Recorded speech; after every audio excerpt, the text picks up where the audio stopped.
All right, so this is some actual data, and this is data that was taken from the Northridge, California earthquake. Had a magnitude of 6.7 on the Richter scale, and it occurred in 1994 on January 17th. Now, each one of the small arrows that points to the surface of the Earth there, each one of those represents the location of a seismic station. So if we rotate the Earth so that 0 degrees is at Northridge, California, then we can start to see where each seismic station is relative to the focus of the earthquake.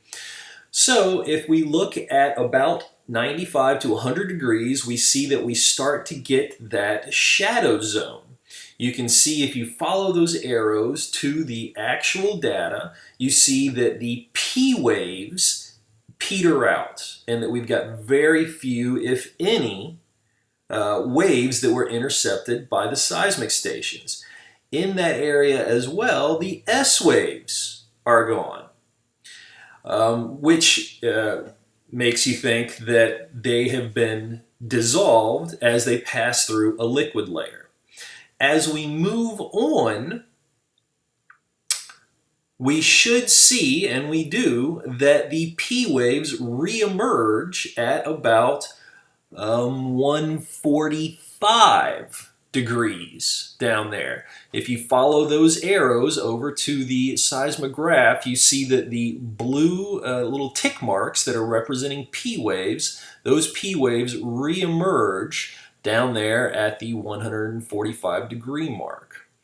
So this is actual data, and it's a little confusing and somewhat difficult to read, but this is the theory and, in actuality, how scientists have determined the different layers of the Earth.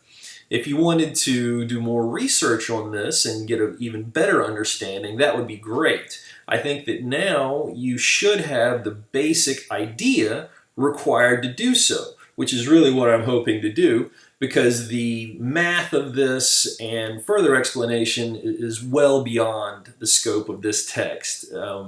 But I hope that this has piqued your curiosity enough to be able to go out and do some of your own research, and it has given you a base of knowledge that's healthy enough you'll be able to understand some of the new material you come across.